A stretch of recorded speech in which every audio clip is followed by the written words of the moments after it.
While retirement is generally seen as a time of relaxation and self-focus, God calls us to love, serve, and help others for a lifetime.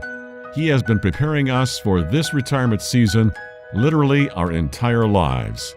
In retirement, countless Christians enter a state of spiritual dormancy, not knowing how they are called to have an impact for God's kingdom. The Retirement Reformation seeks to encourage and empower the 50 million Christians approaching or in retirement to embrace the calling God has been preparing in them. When the world says it's time to stop, you can begin to have your greatest impact.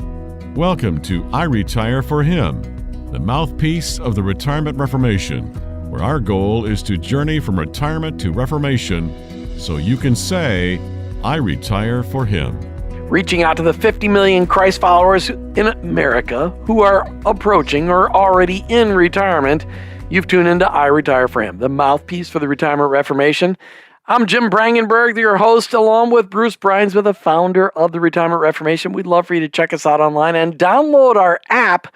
retirementreformation.org is our website. Retirement Reformation is our app. The manifesto is something you should check out when you're on either.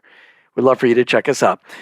We are in the middle of a 4-part series talking about making a decision to make a difference. The first show we talked about making a difference, making a plan to make it, making a difference, making a decision to make a difference in our retirement. Then on the last show, we talked about making a decision to make a difference and planning what that difference may be. In this show, we're going to talk about putting that plan into action, because after we write a plan, we should execute that plan. What does it look like in executing that plan? Bruce Bruinsma, it's always so fun. And I know you've got a real surprise of a guest for us in our second segment today, an artist who was not an artist, but in retirement, God revealed him something amazing. So make sure you don't want to miss that. Bruce, on our conversation about making a difference, and it's been so much fun talking about this, do we need to do all this planning before we retire, or is it too late to do it after we retire? Well, when is this?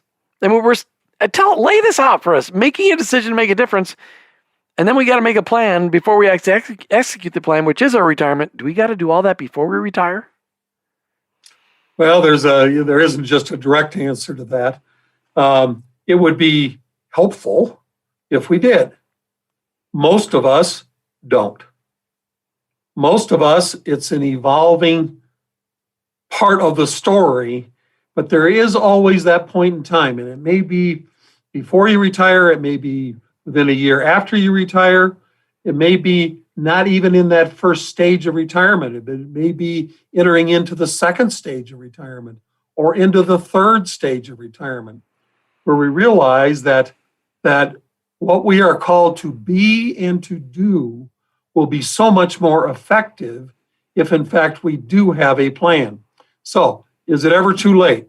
No, it's kind of like the guy on the cross. It wasn't too late, but his life would have been a lot better if he'd met face to face with Christ 5 or 6 years before.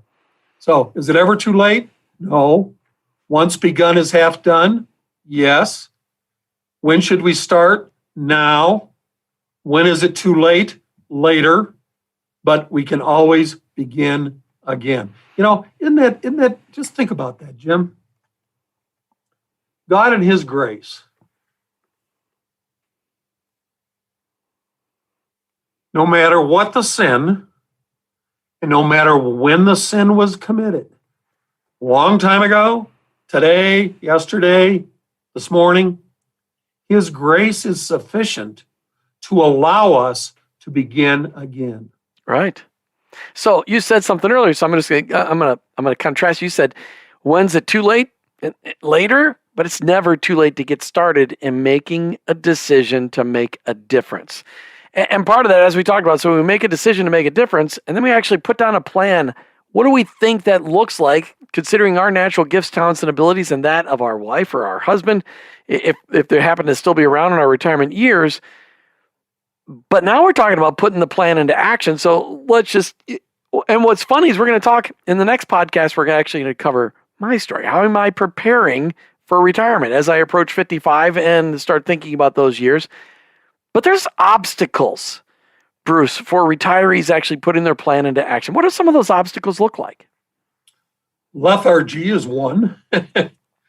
Just you're not used to doing it, so you don't do it. Secondly, there's financial implications. What are the finances going to be? One of our guests that we had in this series, was selling everything he had in order to provide the backdrop resources and the freedom to be able to move ahead. So finances are part of it. There needs to be a commonality of understanding between a husband and a wife.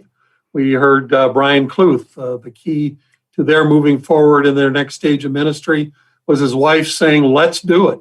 Right. And so there is the relationship part.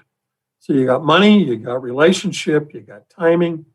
And then you got the beginning of understanding of whose need it is that you are going to address. Right. Is it going to be a youth? Is it going to be other baby boomers? Is it going to be somebody who's 90? Is it going to be, there's all these different categories of needs. We know Jesus talked about all of those who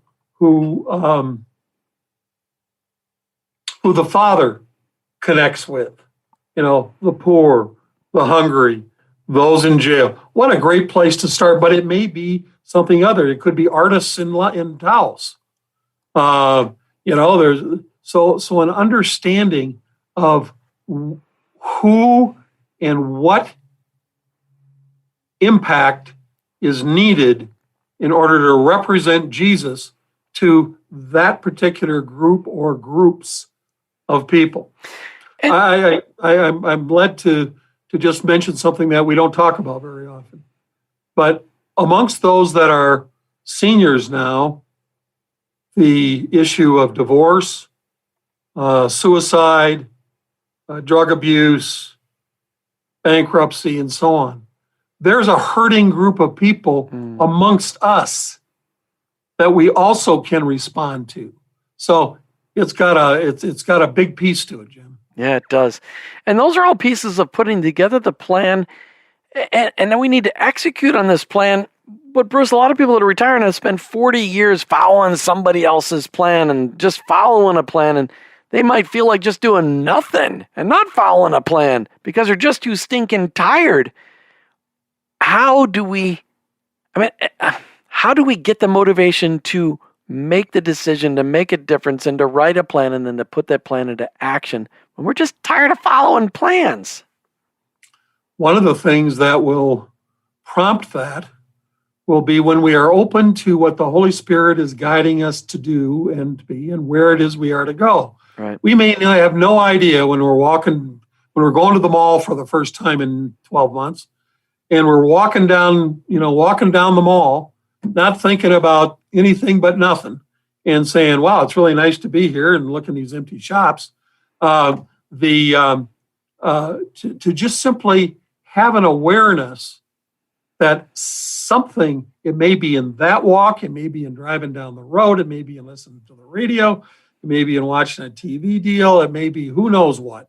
It may be talking to your grandson who says, Papa, my friend Jimmy, Dad, just died. You got a couple of choices. Oh, that's too bad. I hope his mother is okay. Or you can say, tell me a little bit more about that. Do you think that your friend is lonely? Do you think that your friend maybe is a little scared? How about his mom? So maybe you do the craziest thing in the world is you take your grandson, you take his friend, and you take him home, and you take him up to the front door, and you just say, I'm so sorry. Yeah. Be amazing. We're talking about making a decision to make a difference in our retirement, putting our plan down in writing. and they actually putting the plan into action. And in this next segment, you're going to hear an amazing story from our guest who went to school to be a business guy and came out an artist. You're listening to I Retire for Him with your mouthpiece, the mouthpiece of the Retirement Reformation. I'm your host, Jim Brangenberg. And of course, we got Bruce Bruinsma, the founder of the Retirement Reformation, with us. We'll be right back. Membership has its privileges. And with the Retirement Reformation, it's true. We have 3 levels of membership to access our growing wealth of resources. We also provide discipleship and training to bring the Retirement Reformation alive in your life. So join us. Go to retirementreformation.org and click on the Membership tab. Choose the level of membership that will help you rethink, retool, reframe, and reform your retirement today. The basic level is free, so you can get started today. Take the journey from retirement to reformation so you can say, I retire for Him. retirementreformation.org. Let's get back to more I Retire for Him. Hey, welcome back to I Retire for Him, the mouthpiece for the Retirement Reformation. Bruce, every second segment of every podcast, you surprise us with these amazing guests from all over the country. Who do you have for us today? Well, I'd like to introduce our audience to a new friend that I met last Saturday in Taos, New Mexico. I was walking around Taos Square and looking in the various galleries, and as I looked into this particular gallery, I was struck by 2 things. First thing I was struck by was that there were probably, I don't know, Mike, how many? I'd say 100 or maybe more drawings done in a Greek Orthodox style of hundreds of different saints. And I thought, well, that's amazing. I wonder how that happened. And you were in the gallery and we sat down and chatted. One of the things you told me about was your first career in the grocery business. So perhaps you could just just as we talked the other day, tell us a little bit about the things that happened that took you to the point of understanding that God had given you an unusual gift. Well, I started working for Piggly Wiggly, which was a grocery store here in Taos, and I was a liquor manager. Then when the store was sold to Furr's supermarket, I became a produce manager, and then also I did a non-food manager. And when they shut down, when they moved over to Texas, I stayed at Taos, and I went and applied for Smith's supermarket.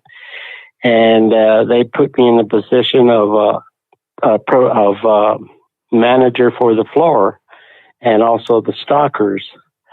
And I did that for a while. And totally, I guess I must have been working grocery store for maybe, maybe 22, 23 years.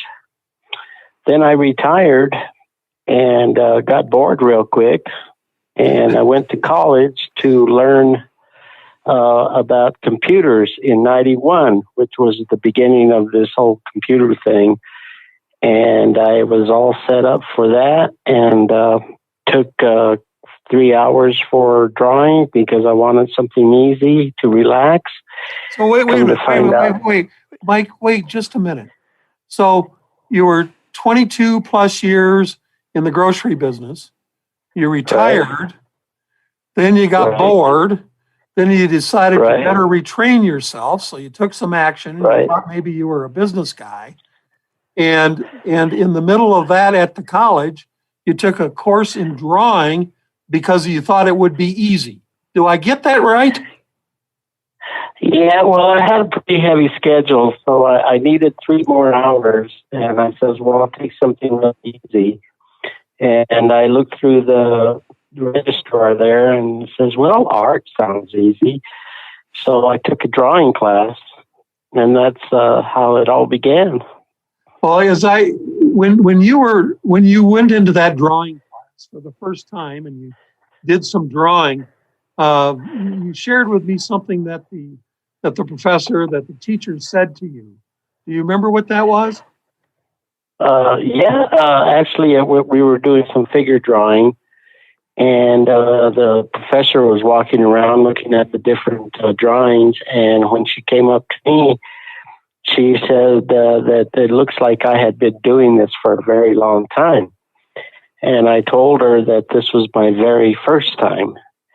And she was a little taken aback about it. And she says, well, you need to do this because you have a very, very strong line. Of course, that was all art talk. And I just said, okay. So I went and changed everything to art. You know, isn't that amazing? Did you have any really idea prior to that was an unusual gift that God had given you, or is that just something you did? You just drew stuff? Well, I thought I liked art, but I wasn't real sure. The reason is because back in the 50s, you didn't want to be known as an artist. So there was a type of people that they would put you in, and so I stayed away from it, and I never did it. So you were kind of probably a little surprised and amazed, and you made that transition to art, and then do I remember correctly in our conversation that tell us how it is that you discovered drawing pictures of various saints? How did God lead you into that direction? Well, it was all part of my heritage, I guess. I was Catholic. I liked history, and my last paper in school was about altar screens. And in those altar screens, they had different panels that had different saints. And I wondered why and who these people were. So it was where the history part of it took hold. And then come to find out here in Taos, the altar screens they all had different saints. And I wondered why these saints. And these were all saints that the people here when they first settled would look forward to for help, for travel, for good produce, for good crops. It was just all about religion. And back in the day, there was a lot of people, all they had was their wit and their faith. And so they always had a saint for, say, like Saint Raphael. He was a patron saint for travel, for safe travel, for instance. So they would always take a little statue or a little picture of Saint Raphael to go along on their journey. So, and that's what it was all about. And then there's different saints, like for horse lovers or just for probably every reason that you could come up with. There's probably a saint.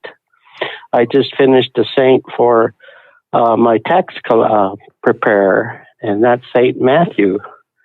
So that makes sense. He's patron saint to tax preparers. So, and I barter with them, and they're more than willing to barter with me too. Well, that is quite amazing. How many different? If we were sitting in your studio or in the gallery there, and looked around, you've got different sizes and so on. But how many different caricatures have you drawn that are on the wall there? Do you have any idea? No, I've done a lot of them, lots and lots of them, and I've done them over and over again too. Like the Holy Family, for instance, that's what our morals and values are based on. Family values, that's a real popular subject matter, so I've done several of those. And the Holy Trinity, which is the dogma of our religion, I've done quite a few of those too. It all depends on what people are looking for. Well, I will. Let me just tell our audience from around the country. First of all, go to Taos and spend a weekend. Number two, when you go there, go see Mike. and experience that. If you may have a place, not as Protestants, we think about this a little bit differently. On the other hand, the work that he does is absolutely exquisite. Understanding the history behind some of these is just absolutely fascinating. And well, sometimes that's what it's all about. Yeah. Mike, what's the name of your studio there in Taos, New Mexico? Vargas Fine Art.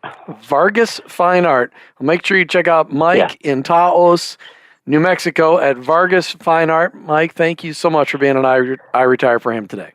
Mike, I'll look forward. You're welcome. I'll look forward to seeing you in a month when Judy and I come back. Say hello to your daughter, and you just have a great, great weekend. I'll look forward to seeing you again. It was kind of neat. Yeah, well, thank you again, Mike. Okay. Bye-bye. We'll be right back with more on I Retire for Him. The Retirement Reformation website, online at retirementreformation.org, has a growing number of resources designed to help you in what may be the most productive part of your life journey. Let the door open into your last third of life with meaning and purpose, which leads to freedom and joy. Set the loneliness aside and experience the encouragement and support you need through online courses, support groups, books, prayer guides, life direction studies, and webinars, all designed to help find the new direction already planned for you. God does have a plan. Let us help you discover what it is. Make the journey from retirement to reformation so you can say, I retire for Him.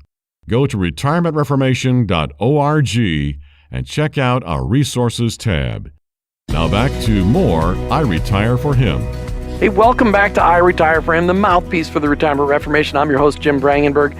Hey, Bruce, that was an amazing conversation with Mike Vargas. I mean, seriously, being in the grocery business for 20 plus years, going to school for business and to get some computer knowledge, and he comes out an artist running his own business because he had talent that was on loan from God, to steal from Rush Limbaugh, and put it into action and has now spent the last 30 years as an artist.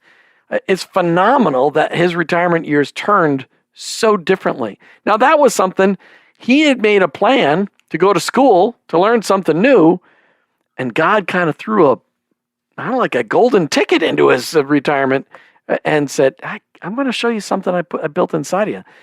You know, we've been talking about putting this plan to action, Bruce. What do we do if we find that once we start following our plan, it leaves us empty, or we missed a piece of the plan and it's not adequately funded? Can we make a new plan or modify our existing plan? I think we always will, because the direct drive plan that God has for us in our humanness, it's not going to be a direct drive. It's going to go to the left. It's going to go to the right. There's going to be challenges, and then we're going to have to adjust and adapt and move forward. So being flexible in light of the plan is going to be critical. But think about it. Let's say you see the need, you come together, God's prepared you, and you start down that path, and you're, in your early 60s, mid 60s. How much longer you got? Well, it may be to 104. And so between 70 and 104, the last time I counted, was 34 years. Nothing's going to stay the same in 34 years. Right. And so the underlying passion, the underlying need, the underlying capacity to be able to respond and to make an impact, I don't think that's going to change. But how we do it and where we do it is definitely going to change. Who would have thought 30 years ago that you and I'd be sitting here talking here in Florida, and I'm in Colorado Springs, and Mike Vargas was in Taos? It wasn't even possible. But we take it now for granted, and who knows what 15 years from now will look like. That's so true. So what if our plan for retirement, in our plan, first of all, we made a decision to make a difference, and we wrote down a plan. Is it okay to have in our plan, in order to make a difference, that we actually go back to work? Oh, absolutely. Absolutely. There are going to be many of us that will be part of the plan. And just because the American dream is to have sufficient money to do nothing, the finding meaning and purpose where it is that God is calling us to may not be with our neighbors. It may still be in another job or at work or in another place. We have the controller of our company here now, retired, took off 2 years and said, man, oh man, oh man, I got to do something. Right. And God led him here. And the way that he is ministering using his skill sets and his experience in his mid-60s to make a difference is just huge. And I asked him the other day, I said, so Hal, what do you think? He says, Bruce, I've never found so much meaning. And he's doing essentially what he's been doing for a whole bunch of other years, but the context in which he was doing it was so different, and his motivation is so different. And that's it, because he made a decision to make a difference. But you could have at that point in time said, hey, if it's really impacting you that much, would you do it for less money? All right. So, we've made a decision to make a difference, and we've written a plan, and we put our plan into action. And sometimes that plan includes going back to work because we want to make a difference in our work, and we maybe need to make some money because it's okay. How can the Retirement Reformation help us put together this great plan and keep me accountable to execute the plan? One of the things that the Retirement Reformation will not do is it will not give you the answer. God will give you the answer. We can provide a process for you to go through within which you can discover and God can reveal the plan, because everybody's plan is going to be different. Right. And so the Retirement Reformation is not an answer, but the Retirement Reformation can provide the guidelines and the process to engage you. And one of the things that I want to urge our listeners to do is, when you hear about the Retirement Reformation and the issues and the messaging and so on, it's really easy to go, man, that's right, I agree with that.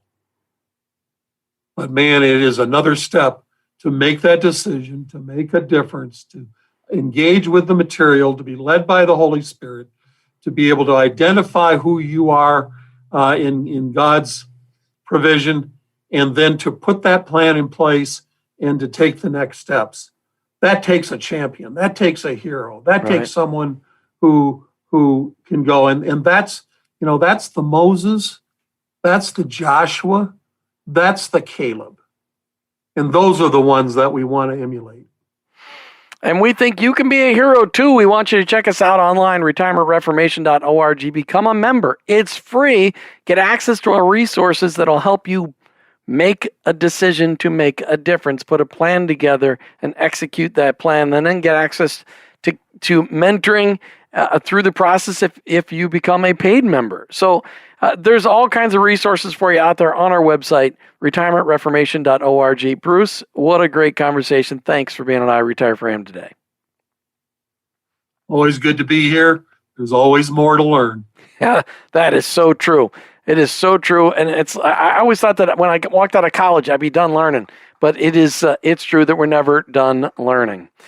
You've been listening to iRetire4Him, the mouthpiece for the Retirement Reformation, with your host, Jim Brangenberg, and of course, Bruce Bruinsma, the founder of the Retirement Reformation. We're Christ followers, journeying from retirement to reformation, so we can ultimately say, I retire for Him.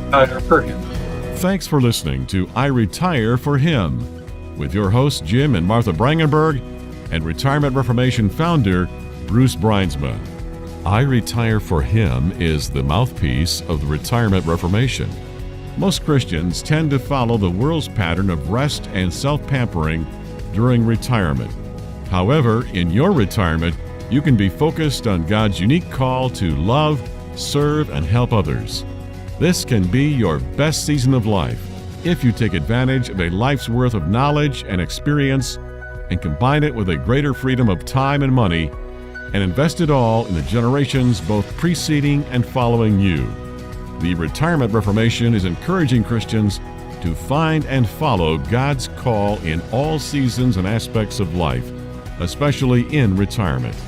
Take time to sign the manifesto at retirementreformation.org and explore the wealth of resources available on our site. Join this movement of God and journey from retirement to reformation so you can say, I retire for Him. Go to retirementreformation.org.